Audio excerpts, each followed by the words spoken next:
movement, and a lot of young Latino poets, mostly Puerto Rican, but now they've got, you know, a lot of Dominicans, and, Ecuadorians, Cubans. They've got a big Latino spread, but they've got a big multinational spread. It's a strong movement. And that movement, the Pinero, you know Pinero's poem, no, Pedro's poem, what was the name of the book, his first book? Puerto Rican Obituary. That book, yeah, that book, Puerto Rican Obituary. That's a bad book. That was the book when I first read that. I said, whoa. Then Pinero's book, where he's got the gospel, it's in that anthology that Miguel did. The Gospel According to San Miguelito. That's a bad book right there. That's a bad poem, you know. But you have to fight for some kind of recognition that people know that. You know, Pedro died, don't nobody know that. They don't even know Pedro's poetry. That's like pitiful. He's a great poet. Great poet. What's that poem of his, you know, telephone booth poem number 876. Today I call my equal opportunity employer. Sir, I'm feeling too great to come to work today. That's the way he talks. If I am feeling bad tomorrow, I will be early tomorrow. That's too much. And also, Pedro used to sing, you know. He had this, I mean, you know, he didn't challenge, you know, anybody you know, but he was a great singer, you know. Today I hurt my feet because I am so cheap. I hurt my feet, you know. He used to always wear this Zorro hat, right? And come stalking in, like, you know, like this. Black, wearing black everywhere, and these gloves. And then he had this habit of throwing these, what do you call them things? I don't want to say rubbers, what do you call them? Prophylactics.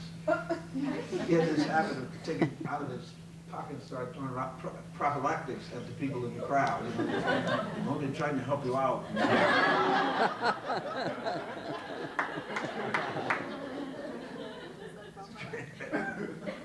Too much. As a matter of fact, I think, since you mentioned that, let me read that last poem for Pedro, my man. Yeah, and this is it. Because he was truly, you know, my brother, it's a mouse. Oh, what did that say? Oh, maybe I can't find it, though, I don't know. Maybe I can't, I'm sorry. There's so much garbage here. Damn. Anyway, I can't find it.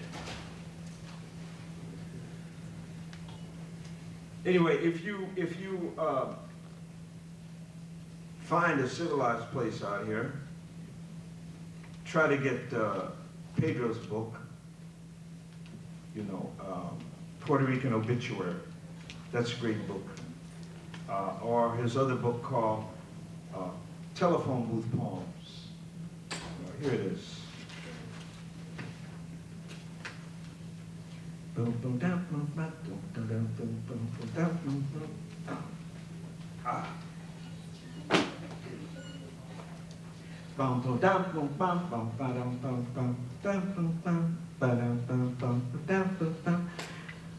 No voice, don't go, voice. But on a screen, it still seemed real, yet you know it's really gone. With our man Pedro, the dark streak of this into that, the Jones that came with his laugh, the Zorro hat. Everybody should have known Pedro, but how could they, with poison bush in our nose? They couldn't, shouldn't, didn't know Pedro. Some say he split, like reloaded, he rose in a plane so he could go without the used up wings or myth or mythology.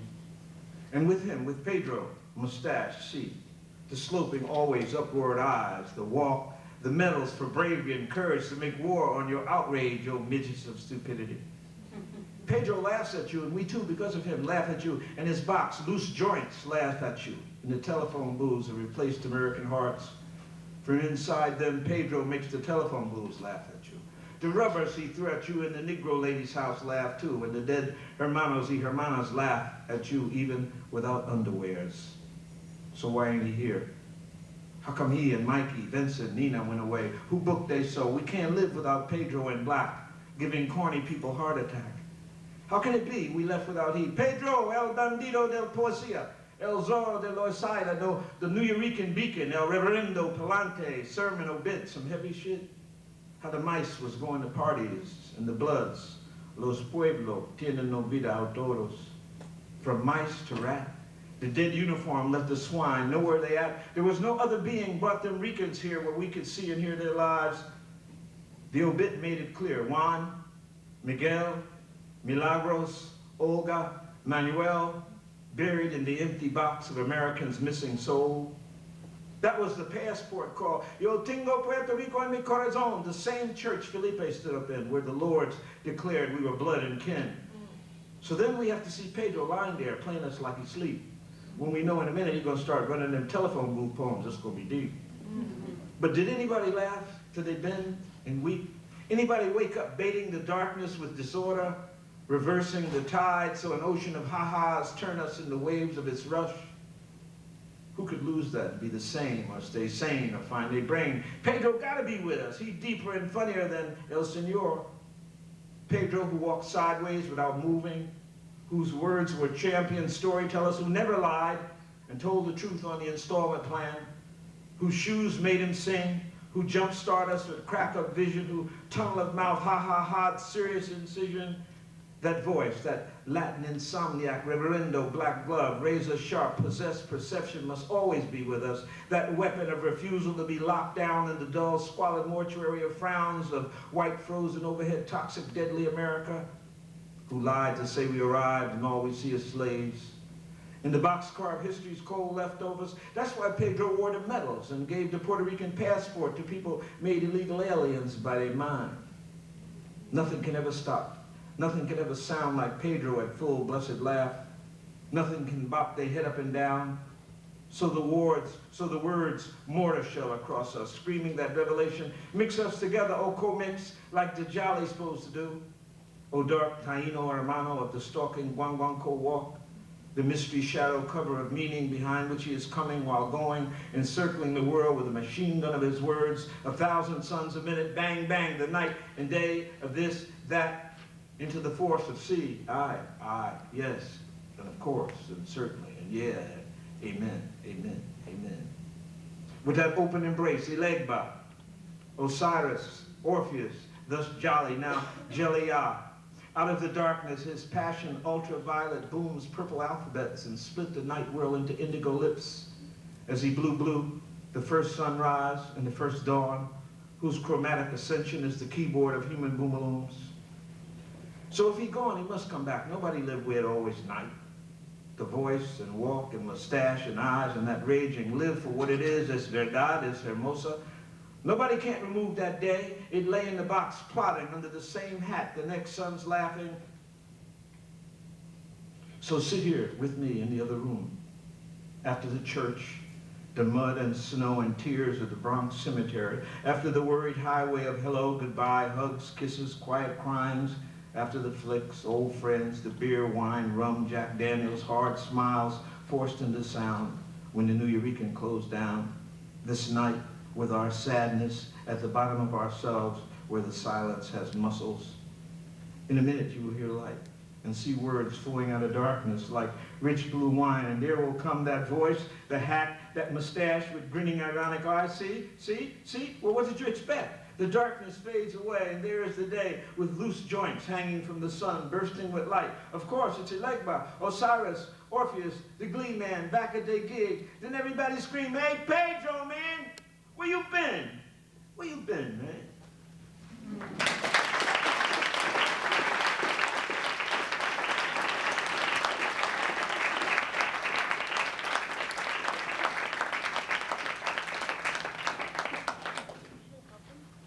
So thank you very much. I have one other thing to do. I forgot to do. Thank you. Thank you. There's an old friend of mine who was in here. Is he still here? Marvin Hex, H-E-X. Okay, Marvin, I want to advertise Marvin's new book, How to, cure or to recover from the addiction to white supremacy. I gave that to our mayor in Newark. And I told him that if he read this book and also went to rehab, this man coming in, see, y'all gotta watch yourself, man. Stanford University, Yale Law School, Rhodes Scholar, Wall Street banker, comes to Newark. He was raised in a community of 31 black families. So he comes to us and he said he want to help us. You know, it reminds me of Godfather when the guy said, he said, why do I deserve such generosity? You know, because he came there, first thing he did was raise our taxes 8%, fire 1,200 people, appoint a white police director from New York. The top 10 police people are now all white. This is our man. This is a Negro, technically. So the question is, you all come back from these schools, you gotta watch out you're not crazy. It's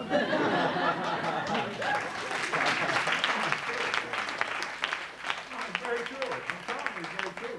You got to make sure that when you come back there, like I said, you're gonna do something for the people and you gotta get in it. You know, you gotta be able to fight. But you have to be, we sent you to school so you come back with more information. We don't want you to turn into some punk. We just want you to have some information and come back and say, okay, move over, old man. Let me help you out. See? All right, if there's no questions and I can't find the hex, thank you very much. What did you hear and what was the connect with the poet, the beat poets, and the stand-up comics, the Lenny Bruce's, the Mort Sauls? Same generation, that was all, I think. That was all. But well, I think the other thing was that, you know, the question of overthrowing everything, whatever was held, you know, holy cows and stuff, get rid of it. You know, and I mean, just to think what they did to Lenny Bruce, the comedian. You know what I mean? It's like, what was he doing? You know, kill him. But then Richard Pryor was a great comedian. They embraced him until he died. See, so that's, again, you have to watch out for success. You know, I remember I was a great composer. Oliver Nelson. You know Oliver Nelson? Somebody knows. He got to be a success, right? He brought him out here. And from being a great jazz composer, they asked him then to write an hour of $6 Million Man music a week. So he ended up an alcoholic, dead on that beach, that slick beach. What's the name of that beach in L.A.? Whatever it is, you know the beach on that. But anyway, the point I'm making is that you have to watch out for the embrace. You know, you feel safer sometimes if somebody says, well, that guy. Being black is easier to be outside, but now they've made it easier.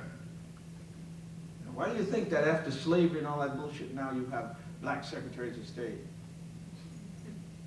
Colon, which is a very important part of the system, the colon, you know, next to upper lower intestines. That's where the doo-doo comes out. Or Condoleezza Rice, I asked that question, what kind of skeezer is a Condoleezza?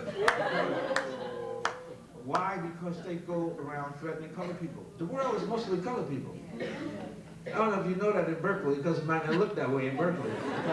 But most of the world is colored people. When they say the axis of evil, all of them is colored people. Afghanistan, Palestine, Iraq, Iran, North Korea. They want China, but you know, they're still a little punkish about that.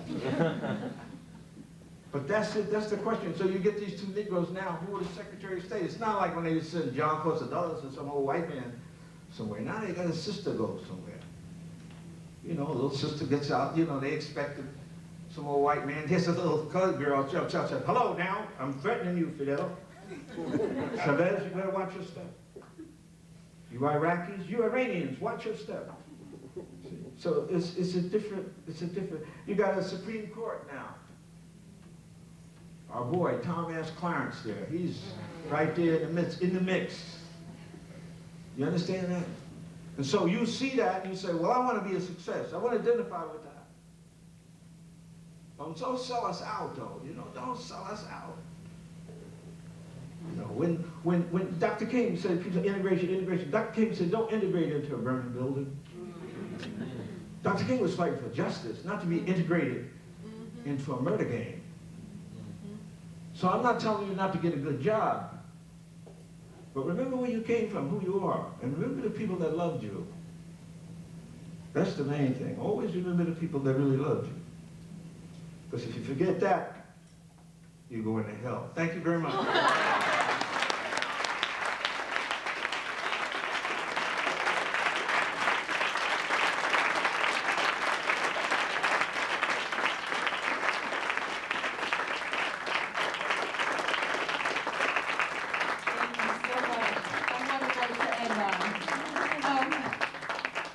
Got a couple of announcements. First of all, I want to say, if you want to find out more about Poetry for the People events, we got 2 email sign-up sheets on the back. If you liked our P4P reading, please come out on Tuesday, December 4th for our student-teacher poet reading. If you like this intergenerational flavor, please come out this spring to our intergenerational poetry reading series.